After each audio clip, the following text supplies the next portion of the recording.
mi nombre es Yubeli Becerra, estudiante de la Universidad Fermín Toro, cuarto año de Derecho. Ahora bien, cumpliendo con la actividad asignada de la materia Derecho Laboral Colectivo, impartida por la profesora Gabriela Rodríguez, yo les hablaré referente a los artículos desde el 486 al 498 de la Ley Orgánica del Trabajo, Trabajadores y Trabajadoras, que las cuales estos son referentes a la huelga. El concepto en la huelga es la interrupción de la actividad laboral convocada por parte de los trabajadores como medida de de presión frente a la empresa para mejorar las condiciones laborales. La huelga se decide en forma colectiva y se toma a partir de un sindicato. En cuanto a los tipos de huelga, puedo mencionar, está la de brazo caído, la huelga japonesa, la huelga de celo, la huelga revolucionaria, también la huelga extralaboral, la de solidaridad, entre otras. Ahora bien, en nuestra ley, de la ley orgánica de trabajadoras y trabajadoras, en su artículo 486 establece que se entiende por huelga la suspensión colectiva de las labores por los trabajadores interesados en un conflicto colectivo de trabajo. Seguidamente, algunas de sus características son la suspensión del trabajo, porque la huelga implica dejar de hacer, dejar de trabajar. Queda por ello fuera de esta definición cualquier acto que consista en disminuir o variar el ritmo de trabajo que no implica la suspensión de las labores. Otra es la suspensión colectiva, solo de manera grupal. Los trabajadores pueden realizar la huelga. Este elemento se fundamenta en el hecho en que el ejercicio del derecho a la huelga es un derecho colectivo y no individual. En cuanto porque acuerdos mayoritarios, la decisión de ejercer el derecho de huelga solo puede promover de un acuerdo tomado, por supuesto, por los trabajadores en forma mayoritaria durante una asamblea. En cuanto a la realización voluntaria, también una de las características, porque el ejercicio del derecho de huelga debe ser de forma voluntaria, sin coacción alguna, eliminando toda o cualquier clase de presiones abusivas. También tenemos la realización pacífica. ¿Por qué? Porque una de las características por el ejercicio del derecho de huelga debe ser pacífico, rechazando la utilización de forma violenta sobre las personas, como por ejemplo agresiones contra los directivos de la empresa o también contra los bienes, los bienes de la empresa, es decir, destruyendo por ejemplo la maquinaria o las instalaciones dentro de la misma. También una de las características fundamentales, por supuesto, viene siendo el abandono del centro del trabajo, porque la huelga debe realizarse fuera de las instalaciones del centro de trabajo, atendiéndose que al suspenderse las labores no puede permanecer los trabajadores dentro de la empresa o de la organización. En cuanto a los requisitos de la huelga para que los trabajadores inicien la huelga, se requiere primero que haya sido presentado un pliego de peticiones. Segundo, que hayan sido fijados los servicios mínimos indispensables y los servicios públicos esenciales. Tercero, que hayan transcurrido al menos 120 horas desde el momento de la admisión del pliego de peticiones. En cuanto a la huelga en transporte,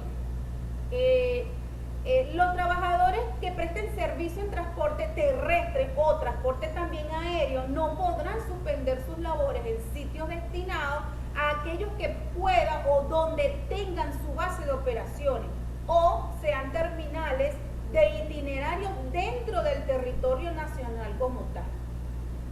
En cuanto a la protección del ejercicio del derecho a la huelga, el tiempo de servicio de un trabajador no se considera interrumpido por su ausencia al trabajo por motivo de la huelga, en un conflicto por supuesto que colectivo. Los trabajadores durante el ejercicio de su derecho a huelga estarán protegidos de fuero sindical.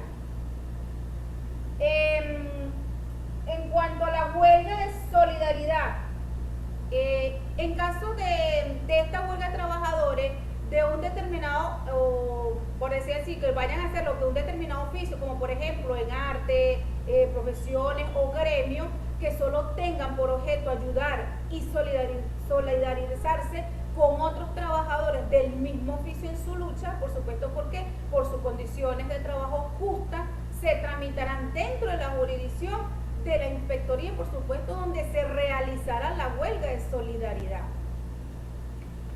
En cuanto al arbitraje obligatorio, en este caso la huelga por su extensión, duración o por otra circunstancia grave que ponga en peligro inmediato la vida, seguridad o en dado caso una parte de la población, aun cuando la Junta de Conciliación no haya concluido sus labores, el Ministerio del Poder Popular, con competencia en materia de trabajo, mediante la resolución motivada, dará por terminado el procedimiento conflictivo y por tanto la huelga y someterá el conflicto a arbitraje.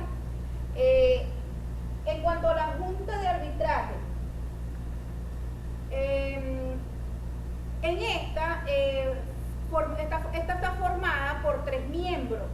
Uno de ellos será escogido por los patronos de un tema presentado por los trabajadores. Otro será escogido por los trabajadores en un tema presentado a los patronos. Y el tercero será escogido de mutuo acuerdo. En dado caso de que no hubiera acuerdo para la designación en el término de 5 días continuos, el inspector de trabajo considerará a los representantes. En cuanto a las decisiones, de la Junta de Arbitraje, este será presidida por el tercer integrante de la misma y se reunirá en la fecha, la hora y el lugar que éste indique, y por supuesto las decisiones de la Junta serán tomadas por mayoría de votos. En cuanto a las atribuciones de la Junta de Arbitraje,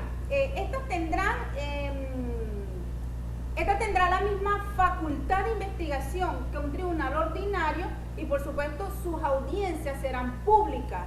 Los integrantes tendrán el carácter de arbitradores y sus decisiones serán inapelables. Queda a salvo el derecho de las partes a acudir a los tribunales de trabajo. ¿Para qué? Para solicitar que se declare su nulidad. Cuando las decisiones de este árbitro no se tomen en controversia a disposiciones legales en el orden público o de orden público. En cuanto al laudo arbitral, él deberá ser dictado dentro de los 30 días siguientes a la fecha en que se haya constituido la Junta de Arbitraje. Sin embargo, la Junta podrá prorrogar este lapso hasta por 30 días más. El laudo será publicado, por supuesto, como todo, en Gaceta Oficial y será de carácter obligatorio o de obligatorio cumplimiento para ambas partes, para las partes. En cuanto a los consejos, consejos de trabajadores, son expresiones del poder popular para la participación protagónica en el proceso social del trabajo. ¿Con qué finalidad? Con la finalidad de producir bienes y servicios, por supuesto, para satisfacer las necesidades del pueblo, de la comunidad. En cuanto a la complementación, en los consejos de trabajadores y las organizaciones sindicales, como expresiones de la clase trabajadora, por supuesto organizada, desarrollarán iniciativas de apoyo, también coordinación, complementación y solidaridad en el proceso social del trabajo. Por supuesto, dirigidas a fortalecer su conciencia y unidad como tal. Para finalizar, es importante traer a colación que los autónomos y profesionales independientes no podrán hacer huelga. ¿Por qué? Porque no tienen un contrato de trabajo. Y si deciden hacer alguna o una huelga, tendrán que responder de las circunstancias que involucran el cese de ese trabajo o del trabajo. También puede traer a colación algunos ejemplos de huelga que han pasado, han sucedido acá en Venezuela, tales como fue la huelga general en Venezuela, que fue la del 2018, está la huelga general de Venezuela del 28 de octubre del 2016, también está la huelga de hambre que promulgaron, que hicieron los estudiantes en Venezuela en el 2009, también está la huelga petrolera en Venezuela, que fue en 1936, como la huelga petrolera también que hubo acá en Venezuela en 1950. El paro general en Venezuela que hubo entre el 2002 y el 2003, entre otras.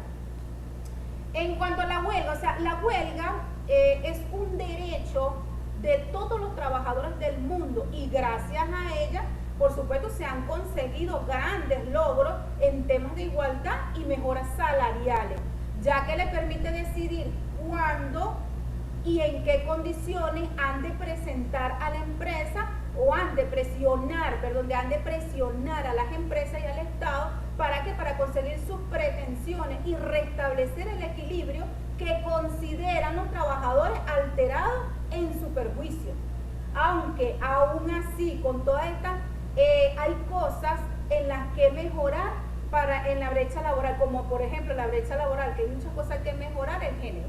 Gracias por su atención.